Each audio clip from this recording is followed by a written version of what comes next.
नमस्ते. आपलं अरविंद गणेश दामले चॅनलमध्ये स्वागत आहे. मी अरविंद दामले आपल्यासमोर प्रस्तुत करीत आहे माझ्याच काही मराठीतील कविता. हा आहे ह्या कवितांच्या सत्राचा 473वा भाग. ह्या आपल्याला पसंत पडल्या तर चॅनलला सबस्क्राईब करा, लाईक करा, शेअर करा आणि बेल आयकॉन दाबायला विसरू नका. तर माझी पहिली मराठीतली कविता आहे. भाऊबीजेनिमित्त भावाने बहिणीला साडी दिली, तर ती म्हणाली, साडी तर खूपच छान आहे, पण तिची पावती पण देऊन ठेव, म्हणजे बदलायची असेल तर बदलणे शक्य होणार आहे. भाऊबीजेनिमित्त भावाने बहिणीला साडी दिली, तर ती म्हणाली, साडी खूपच छान आहे, पण तिची पावती पण देऊन ठेव, म्हणजे बदलायची असेल तर बदलणे शक्य होणार आहे. आता दुसरी कविता आहे. एक मुलगी आपल्या मैत्रिणीला म्हणाली, तो नुसता समोर आला तर कुणाचंही डोकं दुखेल, अगदी क्रोसिनचं देखील दुखेल. एक मुलगी आपल्या मैत्रिणीला म्हणाली, तो नुसता समोर आला तर कुणाचंही डोकं दुखेल, अगदी क्रोसिनचंही डोकं दुखेल. आता तिसरी कविता आहे. शंकराचार्य लिखित विवेक चूडामणी ह्या ग्रंथावर आधारित पुढचा भाग. शिष्य म्हणाला गुरुला की एक प्रश्न आहे, समजून घेतल्यानंतर सुद्धा एक शंका आहे.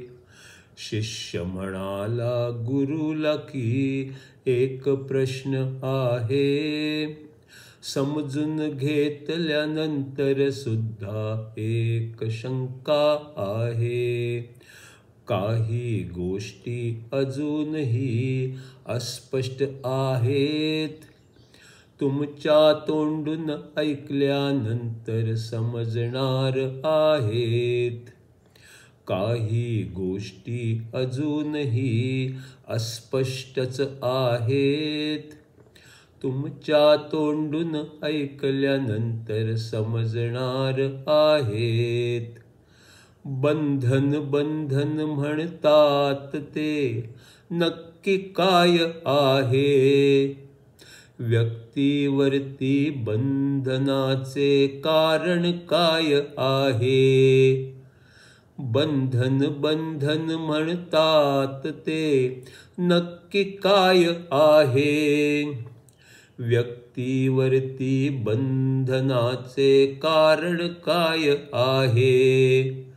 इतकी वर्षे झाली तरी ते अजून का आहे, बंधनांपासून मुक्त कसे व्हायचे आहे.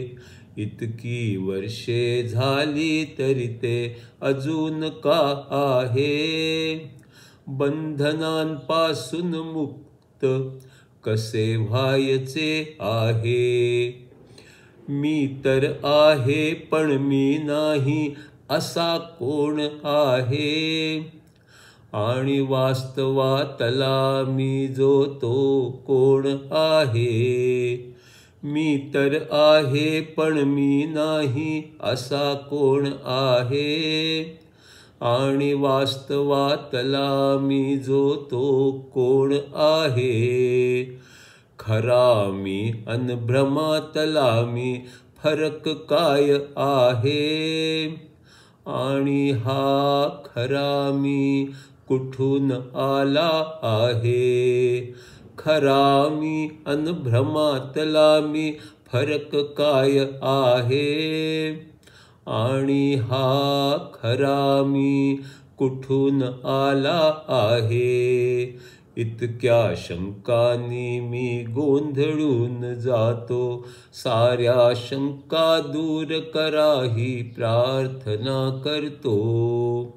इतक्या शंकांनी मी गोंधळून जातो, साऱ्या शंका दूर करा ही प्रार्थना करतो.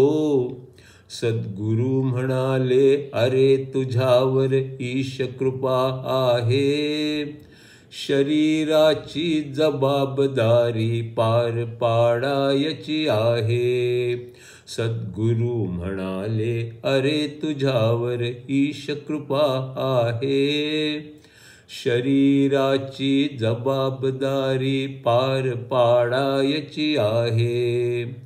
त्यानंतरही तुझला ज्ञानाची लालसा आहे. अज्ञानातून दूर व्हावे असे वाटत आहे. त्यानंतरही तुझला ज्ञानाची लालसा आहे. अज्ञानातून दूर व्हावे असे वाटत आहे. अज्ञानाचे बंधन कसले समजून घ्यायचे आहे.